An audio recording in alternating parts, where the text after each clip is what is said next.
हमारे प्यारे खुशहाल परिवार के श्रोताओं को प्रभु यीशु मसीह के प्यारे नाम में हमारा प्रेम भरा अभिवादन। इस खुशहाल परिवार कार्यक्रम के द्वारा आप लोगों से दोबारा मिलकर हमें बेहद खुशी हो रही है।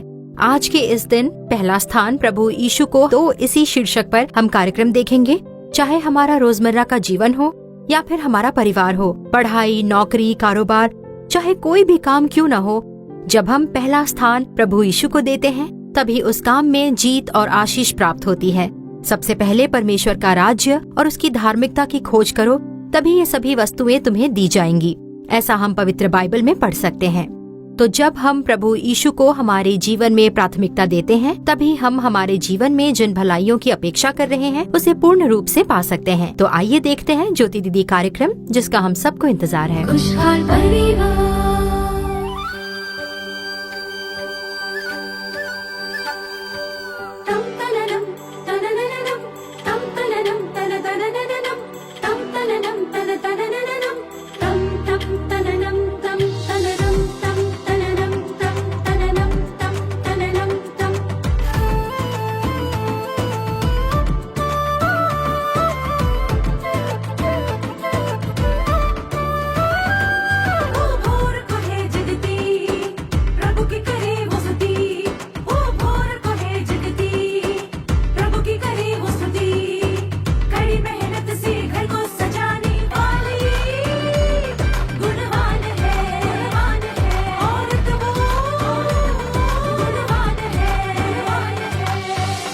ज्योति बहन,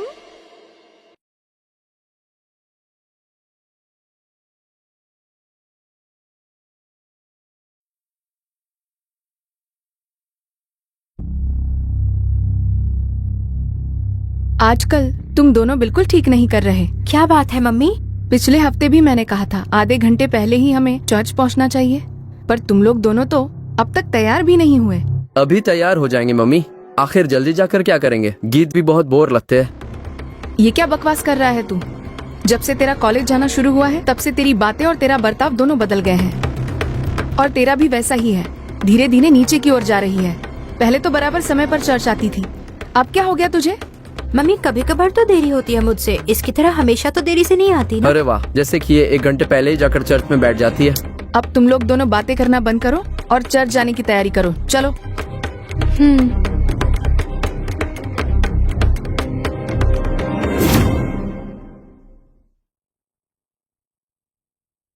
मम्मी, आप आगे चलिए, मैं बस आ रही हूँ। और वो कहाँ गया? वो तो अभी अभी नहाने गया है।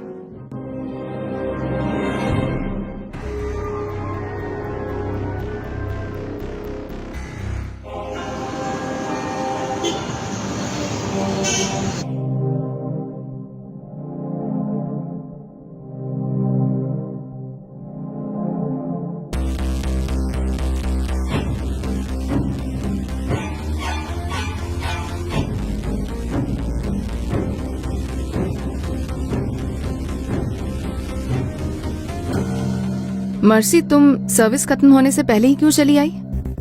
सिर में दर्द हो रहा था, अंदर नहीं बैठ पा रही थी। ऐसे कैसे? हर रविवार को ही तेरा सिर दर्द क्यों होने लगता है? ठीक है, सिर दर्द है तो जाकर आराम करती। यहाँ बैठकर मोबाइल क्यों देख रही है? आखिर आपको तकलीफ क्या है मम्मी? तकलीफ तो तुझे हो रही है। हमेशा पहला स्थान प्रभु यीशु को देना चाहिए, ये तू भी अच्छी तरह जानती है, लेकिन आजकल तू दुनिया की चीजों को ज्यादा अहमियत दे रही है। ऐसी कोई बात नहीं है मम्मी, बस आप खुद ही ऐसा कुछ मत सोच लीजिए। नहीं मर्सी, चर्च जाने के लिए कभी भी तुझे आलस नहीं दिखाना चाहिए। कलीसिया से ही तो प्रभु हमें आशीष देते हैं, हमारी रक्षा करते हैं। ये सब तो तू अच्छी तरह से जानती है।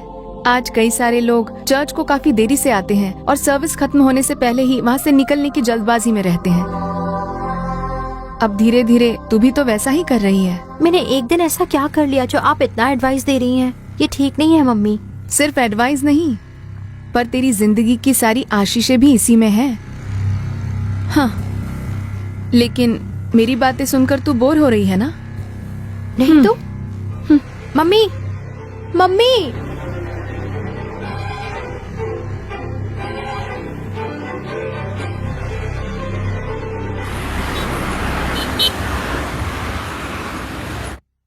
प्रभु यीशु मसीह के नाम में प्रार्थना करते हैं अच्छे पिता, आमीन।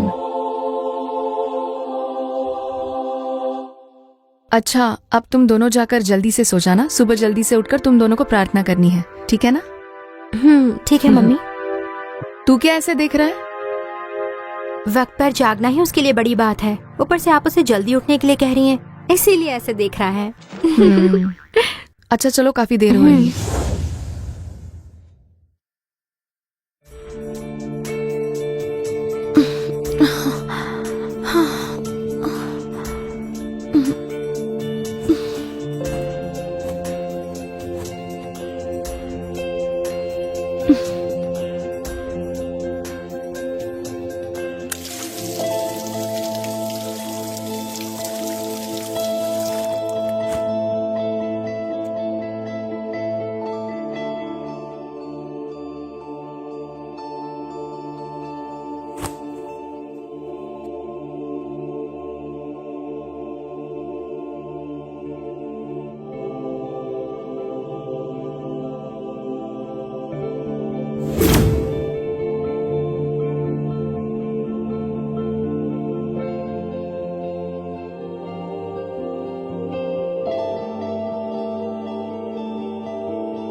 मम्मी, हम कॉलेज जाकर आते हैं। मैंने तुम दोनों को सुबह जल्दी उठकर प्रार्थना करने के लिए कहा था ना, क्यों नहीं किया? सॉरी मम्मी, नींद नहीं खुली। मैंने कर लिया मम्मी। हाँ, झूठ बोल रहा है ना मुझसे? तुम दोनों को सोचकर मुझे बड़ी घबराहट होती है। घबराने जैसी कोई बात नहीं है मम्मी, कल हम लोग जरूर प्रार्थना करेंगे। सही कहा ना मैंने? बिल्कुल मम्मी। मान लिया मैंने। ये तुम लोग मुझसे कोई पहली बार नहीं कह रहे हो। रोज तुम लोग ऐसे ही बहाने बना रहे हो। मम्मी, मुझे कॉलेज के लिए देर हो रही है, मैं चलती हूँ। आज मेरा सेमेस्टर का रिजल्ट है, आप प्रार्थना करना मम्मी। मेरे प्रार्थना करने से क्या हो जाएगा? प्रार्थना तो तुझे करनी चाहिए। मम्मी, हम शाम को बात करते हैं। चलो।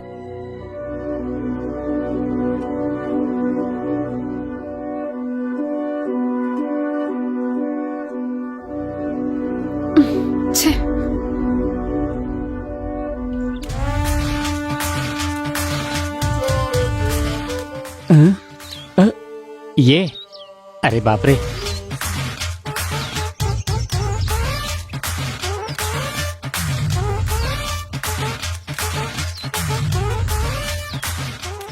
ओह, कहाँ जा रहे हैं आप? अरे सुरेश, अच्छे हो ना? मेरी चिंता छोड़िए, बताइए आप छिप कर कहाँ जा रहे हैं? मैं कहाँ छिप रहा हूँ, मैं तो बस मजाक कर रहा था तुमसे। वैसे आप जा कहाँ रहे हैं? बस यहीं पास में जा रहा हूँ, और वो भी तुम्हारे लिए जा रहा हूँ। मेरे लिए? हाँ सुरेश, सच कह रहा हूँ, बस पास में ही एक दुल्हन के परिवार वालों से मिलने जा रहा हूँ। इतना झूठ बोलने की क्या जरूरत है? मेरे पैसे नहीं लौटा पा रहे हैं, इसीलिए मुझसे छिपते फिर रहे हैं ना, और बार बार बहाने बना रहे हैं। इतना धोखा क्यों दे रहे हो? अच्छा, मेरे पैसे कब लौटाने वाले हो? दे दूंगा सुरेश। आपको तो मैं पीटने ही आया था, पर सिर्फ उम्र का लिहाज है। फिर से किसी को धोखा मत दीजिए। चलिए जाइए।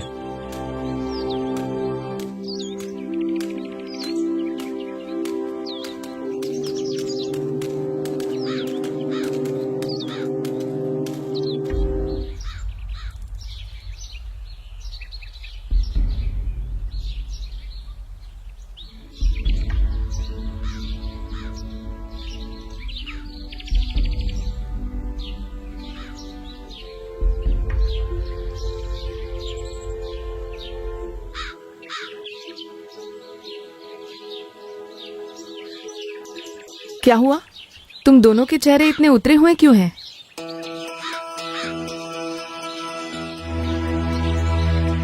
क्या बात है मर्सी, तुम्हारी आंखों में आंसू? क्या हुआ? सेमेस्टर रिजल्ट्स अच्छे नहीं आए क्या? और मेलविन, तेरा क्या? सबके सामने मुझे आज टीचर ने डांट दिया मम्मी। तो फिर और क्या करती वो? जब से तुम दोनों ने यीशु को प्राथमिकता देना पूरी तरह से बंद कर दिया, तब से ही आशीष को खोना शुरू कर दिया। सुबह उठकर प्रार्थना नहीं करते, बाइबल नहीं पढ़ते, न ही चर्च में वक्त पर पहुंचते हो। ऐसा रहा तो कैसे चलेगा? पहले तुम परमेश्वर के राज्य और उसके धर्म की खोज करो, तो ये सब वस्तुएं भी तुम्हें मिल जाएंगी। ऐसा प्रभु का वचन कहता है। तुम्हारी पढ़ाई हो सकती है, फ्यूचर हो सकता है, चाहे कोई भी बात हो, सब में यीशु को ही प्राथमिकता देनी होगी। इस सेमेस्टर रिजल्ट को भी परमेश्वर ने ही अनुमति दी है, और पता है क्यों? मान लो अगर तुम्हारे रिजल्ट्स अच्छे आए होते, तुम दोनों ने क्या किया होता? परमेश्वर को बिल्कुल खोजा नहीं होता। इसीलिए परमेश्वर ने इसकी अनुमति दी है। पहले अपनी गलती को मानकर प्रभु यीशु को प्राथमिकता देने का मन में निर्णय लेना। देखना, निश्चय ही प्रभु तुम्हें फिर से एक बार ऊंचा उठाएंगे। खुशहाल परिवार। ज्योति दीदी, कार्यक्रम देखा आपने? आपके लिए ये लाभदायक था। अब आगे आपकी आशीष के लिए प्रभु का संदेश देकर प्रार्थना करने के लिए बहन अनीता बानो बिल्कुल तैयार है। प्रार्थना के साथ प्रभु का संदेश सुनिए। प्रभु निश्चय आपसे बात करके आज आपको आशीष देंगे।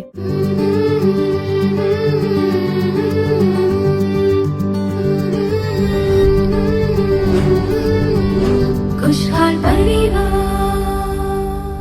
मसीह में हमारे प्रियजनों, हमारे प्रभु यीशु मसीह के नाम में आपको प्रेम पूर्ण शुभकामनाएं।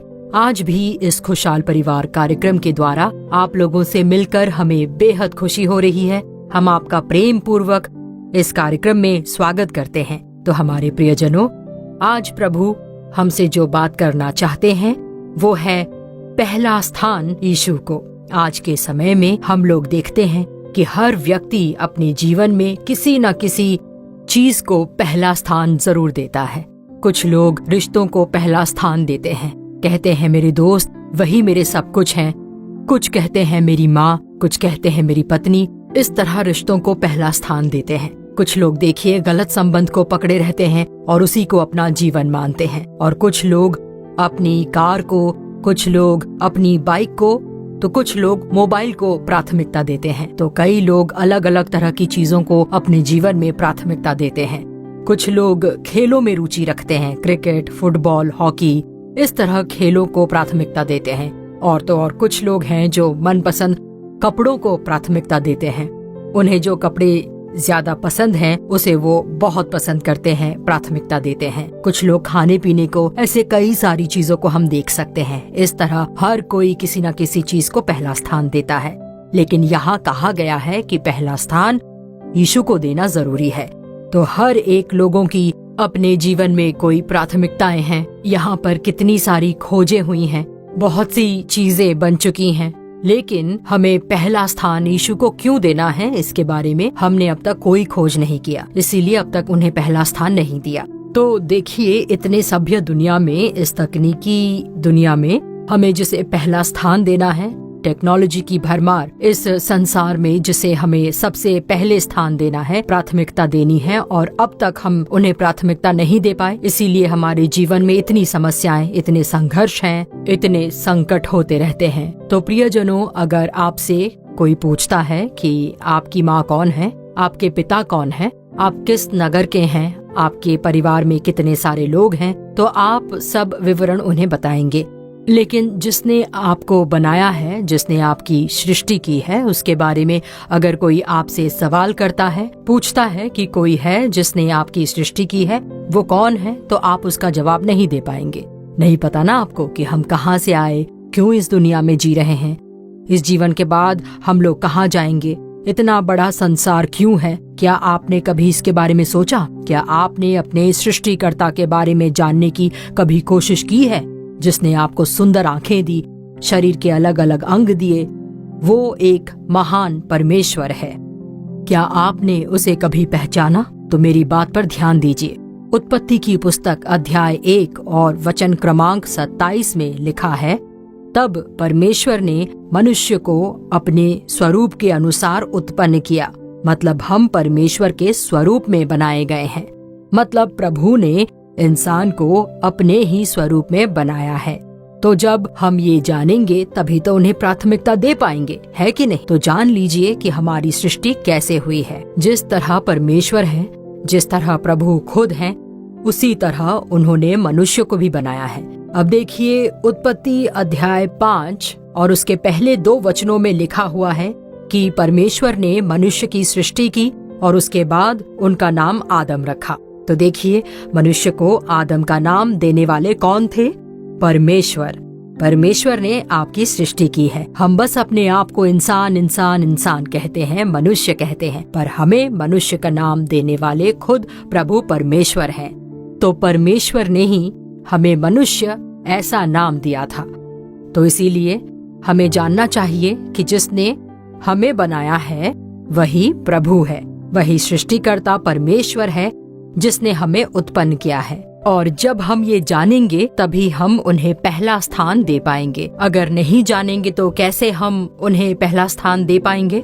इसीलिए बहुतों के जीवन में प्रभु को पहला स्थान बिल्कुल भी होता नहीं है। वो तो अपने जीवन में प्रभु को स्थान तक नहीं देते। इसीलिए हमारे जीवन में बहुत सारी समस्याएं, बहुत सारा दुख, बहुत संघर्ष, बहुत सारी उलझनें आती हैं।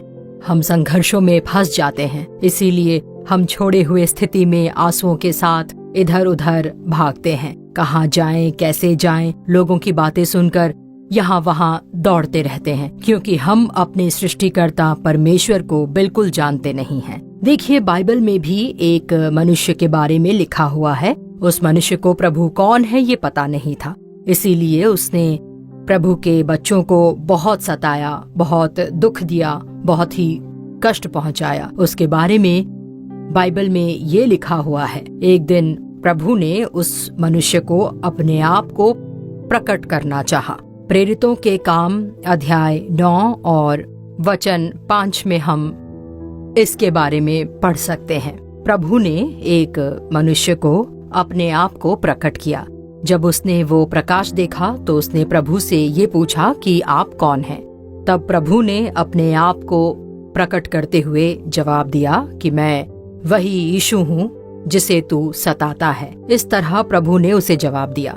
तो ये जो पौलुस है, जो प्रभु को नहीं जानता था, यीशु के बारे में जिसे जानकारी नहीं थी, उसके सामने प्रभु ने खुद को प्रकट किया। और पता है उसके बाद क्या हुआ?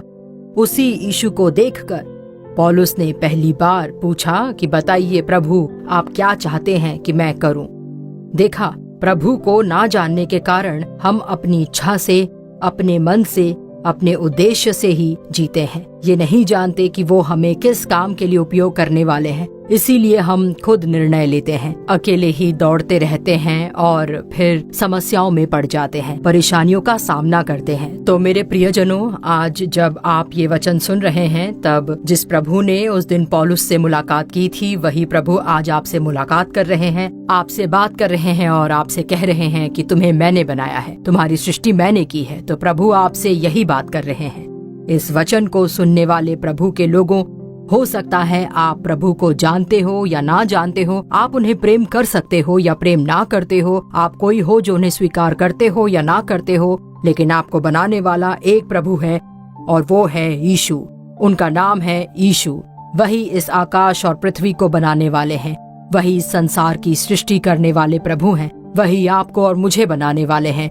जब हम उस परमेश्वर को पहला स्थान देंगे तभी हम प्रभु की इच्छा को जानकर कार्य कर पाएंगे। इसीलिए ही तो पौलुस ने यीशु को जानने के तुरंत बाद प्रभु से पूछा कि बताइए प्रभु, आप क्या चाहते हैं कि मैं करूं? और देखिए, फिलिपियो अध्याय 3 और वचन 11 में लिखा है कि पौलुस ने प्रभु को जानने के बाद इस संसार की सारी चीजों को हानि और कचरा मानकर सब कुछ छोड़ दिया। और प्रभु के पीछे वो चलने लगे, प्रभु के अनुयायी बन गए, प्रभु की सेवा करने लगे, प्रभु को समर्पित कर दिया। तो देखिए, सब कुछ छोड़कर उन्होंने यीशु को पहला स्थान दिया। उन्होंने अपना जीवन प्रभु को अर्पित किया और पूर्ण रूप से प्रभु की सेवकाई करने लगे। उन्हें प्राथमिकता दी, प्रभु यीशु ही मेरे लिए सब कुछ है, ऐसा कहकर उन्होंने अपना जीवन प्रभु को अर्पित किया और प्रभु के नक्शे कदम पर चलने लगे। तो मेरे प्रियजनों, आज आप अपने जीवन को ही ले लीजिए कि आप पहला स्थान किसे दे रहे हैं, अब तक कैसे जी रहे हैं, क्या कर रहे हैं। प्रभु ने हमें एक उद्देश्य से बनाया है, एक उद्देश्य के साथ, एक योजना के साथ हमारी सृष्टि की है। और पता है क्यों? 5 दिनों में बनाई गई सारी चीजें मनुष्य के लिए बनाई गई हैं, लेकिन छठे दिन प्रभु ने अपनी छवि में मनुष्य को बनाया और वो भी अपने लिए बनाया। यशायाह अध्याय 43 और वचन 21 में लिखा है, इस प्रजा को मैंने अपने लिए बनाया है कि वे मेरा गुणानुवाद करें। सोचिए, हम इस पृथ्वी पर आखिर क्यों जी रहे हैं?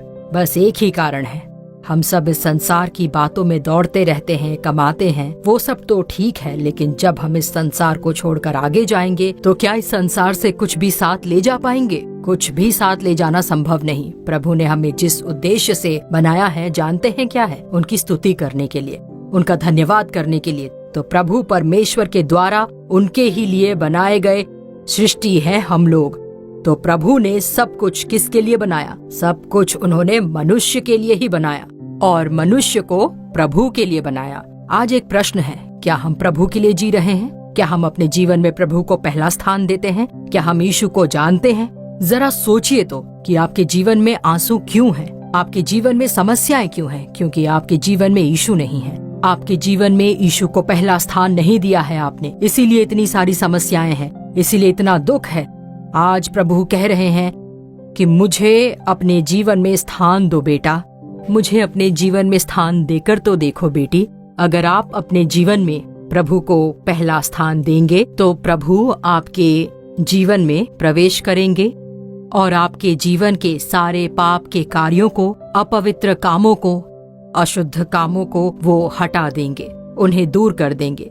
तो आज आप लोग जो ये वचन सुन रहे हैं, प्रभु के लोग हो, चाहे आप कोई भी हो, चाहे आप यीशु को चाहे या ना चाहे, वो आपसे प्रेम करते हैं। उन्होंने ही आपको बनाया है। आज वही यीशु आपसे बात कर रहे हैं।